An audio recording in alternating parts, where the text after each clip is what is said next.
ভাতের আগে তেল কিছু করার নাই, এখন ভাতের আগে তেলই নিতে হবে। সরকার লুকোচুরি করছে জনগণের সাথে। যে যা চাইতেছে আমরা দিয়ে দিতেছি। ওয়েবসাইটে যে দেখাচ্ছে, মোবাইলে দেখাচ্ছে যে তেল আছে। সরকার যেটা করছে এটা ঠিক না। আমরা তেল পাচ্ছি না, তার মানে কি আমরা নাটক করতেছি না উনি নাটক করতেছে? সরকারে বলেন ভাই খাবারটা দিয়ে যেতে।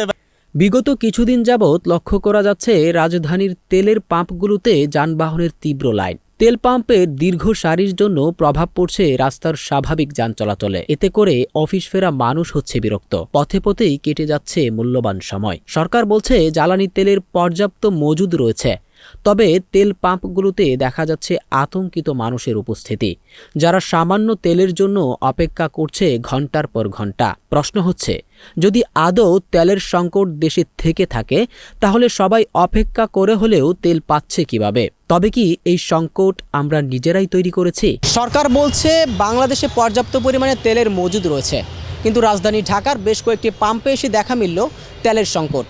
এ নিয়ে ভোগান্তিতে পড়ছে গাড়ির চালকরা। আসলে যেমনটি দেখা যাচ্ছে, দীর্ঘ লাইনে দাঁড়িয়ে থাকতে থাকতে গাড়ির চালকরা আসলে ঘুমিয়ে পড়েছেন গাড়িতে। আমরা তাদের সাথে একটু কথা বলবো যে আসলে কতক্ষণ ধরে তারা লাইনে দাঁড়িয়ে আছেন। একটু কথা বলতে চাচ্ছিলাম আপনার সাথে। আমি সকাল 11টার থেকে সিরিয়ালে আছি। তেলের মজুদ আছে, তো সেক্ষেত্রে আপনার পাম্পে এসে দেখা গিয়েছে যে আসলে তেল নেই বা দিচ্ছেন না এখন, তো এটার কারণটা কি? এখন আমাদের সরকার যতটুকু দিছে ওটা আমরা দিছি, এখন শেষ, এখন দিতে পারতেছি না। পেয়েছিলেন? আমরা অকটেন পাইছি 27,000 আর ডিজেল পাইছি 13,500। আমাদের দৈনিক চাহিদা হয়েছে 52,000, দিছে 27,000। এখন আমাদের তো কিছু করার নাই। 29,500 চাহিদা, দিছে 13,500। যে যা চাইতেছে দিতেছে সরকার, তো সরকারি ভাবি আমরা না না না যে যা চাইতেছে আমরা দিয়ে দিতেছি। ওয়েবসাইটে যে দেখাচ্ছে, মোবাইলে দেখাচ্ছে যে তেল আছে। আমাদের লাইভ, আপনারা লাইভ দেখেন।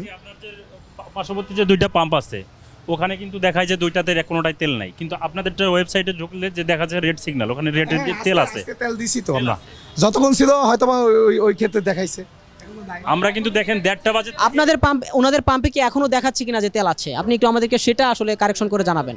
হ্যাঁ হ্যাঁ, এখনো দেখা যায় তেল আছে, এটা দেখায় ওয়েবসাইটে দেখায় যে তেল আছে, রেড দেখায় আর কি। তেলের তো কোনো সংকট নেই, তাহলে আসলে কেন এই দীর্ঘ সারির লাইন আমরা দেখতে পাচ্ছি? ভাই এখানে অনেক আনক্লিয়ার ইস্যু আছে। তেলের অবশ্যই সংকট আছে, না হলে তেল যাবে কই?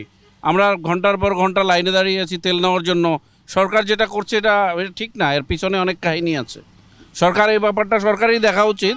উনি বলতেছে তেল অ্যাভেলেবেল আছে, আমরা তেল পাচ্ছি না, তার মানে কি আমরা নাটক করতেছি না উনি নাটক করতেছে? সরকার লুকোচুরি করছে। হ্যাঁ, সরকার লুকোচুরি করছে জনগণের সাথে, বলছে না সঠিক কথাটা, মনে হয় আমার যে ধারণা।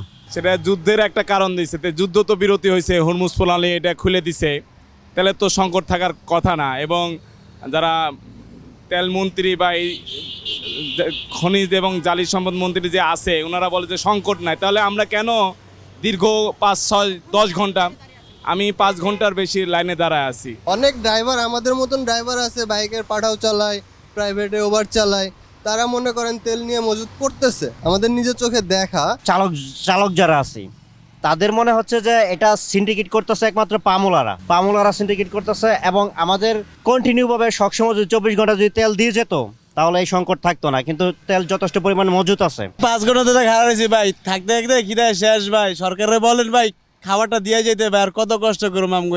সরকার তো বলছে তেলের মজুদ পর্যাপ্ত আছে, আপনার কি মনে হয়?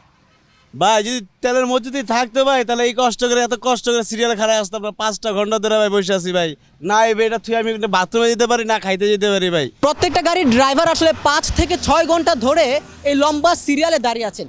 আমরা একটু তাদের সাথে কথা বলবো যে আসলে কেন তারা তেল পাচ্ছে না, এবং সরকার তো আশ্বাস করছেন যে আসলে তেল আছে পর্যাপ্ত মজুদ, কেন তারা পাচ্ছে না এই বিষয়ে প্রশ্ন করবো একটু তাদের সাথে। আসলে আমাদের না বলে ভাই ওদের যা জিজ্ঞাসা করলে ভালো হয়। কোথায় আমরা জিজ্ঞেস করবো? আপনি কি পামের মালিককে যা জিজ্ঞাসা করেন, তেল সরকারে তো বলছে তেল আছে, পামের মালিক বলছে এখন তেল বন্ধ, তেল নাই, আবার কালকে 11টার সময় তেল দেবো। আপনি ওখানে যা জিজ্ঞাসা করেন তাহলে সব চাইতে বেটার হয়। না, আমরা ঠিক মতো তেল থেকে পাম্প থেকে তেল পাচ্ছি না। না, থাকলে তো আমরা অবশ্যই পাইতাম। দেখেন আমরা 5 থেকে 6 ঘন্টা ধরে দাঁড়ায় রয়েছি, এখন পাম্পের কাছে যেতে পারি নাই। এই যে আমাদের এই ভোগান্তিটা কে দেবে বলেন আমাদের? আচ্ছা ভাই, আমি একটু আপনার কাছ থেকে জানতে চাচ্ছি যে আসলে এই যে লম্বা সিরিয়াল, এই লম্বা সিরিয়ালের কারণে কি আসলে এই জ্যাম বাড়ছে কিনা? একটা লাইন আসলে খুব বেশি জ্যাম বেঁধেছে এবং আরেকটা লাইন খুব খালি। জ্যাম তো অবশ্যই আছে। দেখুন আমি সিরিয়াল দিছি বনানী ব্রিজের নিচে থেকে, এখান থেকে আপনার ওই যে দেখা গেছে ওই যে সৈনিক ক্লাবের এখানে আন্ডারপাস আছে, আবার এই যে আপনার ওই যে রেডিসনের সামনে দিয়ে ইউটার্ন আছে, এখানের জ্যাম, রাস্তার জ্যাম, আমাদের যে দাঁড়িয়ে আছি না খায়া মানুষ, ড্রাইভাররা এই যে সিরিয়ালে, এটার জ্যাম। এখন সরকার জানে, সরকার তো সরকারটা বলতেছে তেল আছে, এখন সরকার কি বলে আমরা সেটাও শুনি, আর এটা যে খবর মিডিয়া পত্রিকা দেয় সেইটাও দেখি। এখন দেখে কি করবো, আমরা তো কারোর কিছু করতে পারি না, আর কিছু জানতেও পারি না। যে যেটা বলতেছে সেইটাই শুনতেছি, ওইটাই ভালো লাগে। এই জন্য এই যে লম্বা একটা লাইন, আসলে এই লাইনে দাঁড়িয়ে থাকতে আপনাদের কি আসলে অস্বস্তিকর লাগছে? আমাদের খুবই এই লম্বা লাইনে দাঁড়িয়ে থাকতে আমাদের খুবই খারাপ লাগতেছে, ঠিক আছে? প্রায় আমরা অসুস্থ হয়ে যাচ্ছি এই ঘন্টার পর ঘন্টা দাঁড়ায় থাকতে থাকতে, বসে থাকতে থাকতে। এই দেখেন আমাদের লাঞ্চের সময় হয়ে গেছে, এখন পর্যন্ত আমরা দুপুরের খাবারই খেতে পারিনি। তাই বলেন আমরা দুপুরের খাবার খাবো কীভাবে? তাহলে বলা যায় যে এক প্রকার না খেয়েই আসলে দাঁড়িয়ে আছেন তেল নেওয়ার জন্য। হ্যাঁ, আমাদের এখন তেল মানে না খেয়ে তেল নিয়ে যেতেই হবে, কিছু করার নেই। কারণ তাহলে এটা বলা যায় যে ভাতের আগে তেল। হ্যাঁ, ভাতের আগে তেল, কিছু করার নেই, এখন ভাতের আগে তেলই নিতে হবে।